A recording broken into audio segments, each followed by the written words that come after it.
7월 14일 복된 이 아침 하나님께서 우리에게 주시는 귀한 말씀은 히브리서 9장 13절에서 28절의 말씀입니다. 새 언약의 중보자는 다시 오신다 라는 제목으로 함께 말씀 나누도록 하겠습니다. 내용 흐름상 오늘 본문의 전반부에 해당하는 11절과 12절은 어제 본문과 함께 묵상했습니다. 그리고 내일 본문에 해당하는 23절부터 28절을 오늘 본문과 함께 묵상합니다. 첫 언약의 대제사장이 할 수 없는 일을 장래 좋은 일에 대제사장으로 오신 그리스도가 이루셨습니다. 그것은 오직 자기의 피로 영원한 속죄를 이루사 단번에 성소에 들어가신 것 아니겠습니까? 결국 예수는 새 언약의 중보자로서 첫 언약 때의 범한 죄에서 속량하려고 죽으셨습니다. 그리고 부르심을 입은 자로 하여금 영원한 기업의 약속을 얻게 하시고자 했다라는 거예요. 우리로 하여금 영원한 생명의 주인공 되게 하기 위한 그의 희생임을 여러분 꼭 기억하시기 바랍니다.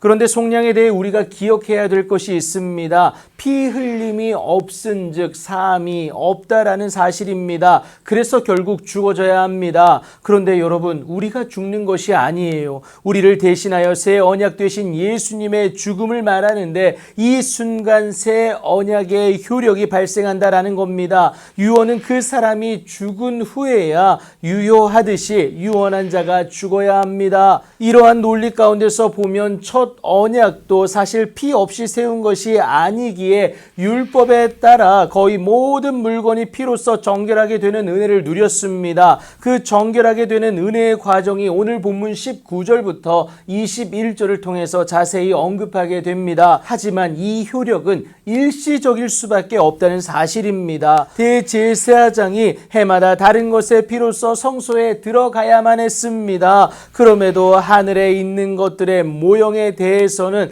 이런 것들로서, 그러니까 이러한 과정을 통해 정결하게 할 필요는 있었습니다. 하지만 모형이 아닌 하늘에 있는 그것들은, 그러니까 우리가 하나님을 온전히 붙잡아 내기 위해서는 이 땅에서 진행된 이런 것들보다, 그러니까 염소와 송아지의 피를 말합니다. 이런 것들보다 더 좋은 제물로 할 수 있어야 하는데요, 예수님이다라는 겁니다. 그래서 예수 그리스도께서는 참것의 그림자의 손으로 만든 성소에 들어가지 아니하시고요, 바로 그 하늘에 들어가사 이제 우리를 위하여 하나님 앞에 나타나셨음을 오늘 본문은 기록하고 있습니다. 부활 승천하사 죄와 사망의 법에 올가매인 우리를 당신의 생명의 성령의 법으로 해방시키신 것을 의미합니다. 그래서 아론의 반차를 따른 대제사장들이 그랬던 것처럼 자주 자기를 드릴 필요가 없다라는 사실이에요. 만약 그래야 한다면 그가 세상을 창조할 때부터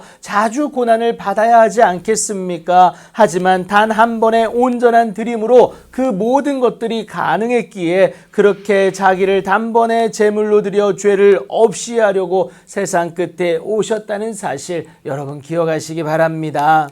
이는 창세전에 그리스도 안에서 택함 받은 우리로 하나님의 구원에 이르게 하기 위한 하나님의 계획이다라는 거예요. 그 구원의 확정, 곧 사망 권세에 대한 완전한 승리를 위해 부활 승천하신 예수님은 두 번째 나타나실 것을 약속하셨는데요, 그때에는 죄와 상관없이 오십니다. 예수님 당신을 바라는 모든 자들에게 다시금 보이신다라는 거예요. 예수님을 믿음으로 인해 죄와 상관없게 된 자들에게는 기쁨과 영광의 때일 수밖에 없습니다. 하지만 여전히 그렇지 못한 자들에게는 이 순간이 심판의 때가 된다라는 것 여러분 기억하셔야겠습니다. 기쁨의 때를 맞이할 수 있는 저와 여러분이 되어야 합니다. 우리는 다시 오실 중보자를 맞이할 자의 합당한 모습을 견지하고 있어야 된다라는 겁니다. 그것이 우리에게 주어진 사명일 뿐만이 아니라 우리가 이 땅 가운데서 살게 되어지는 유일한 길이기 때문에 그렇습니다.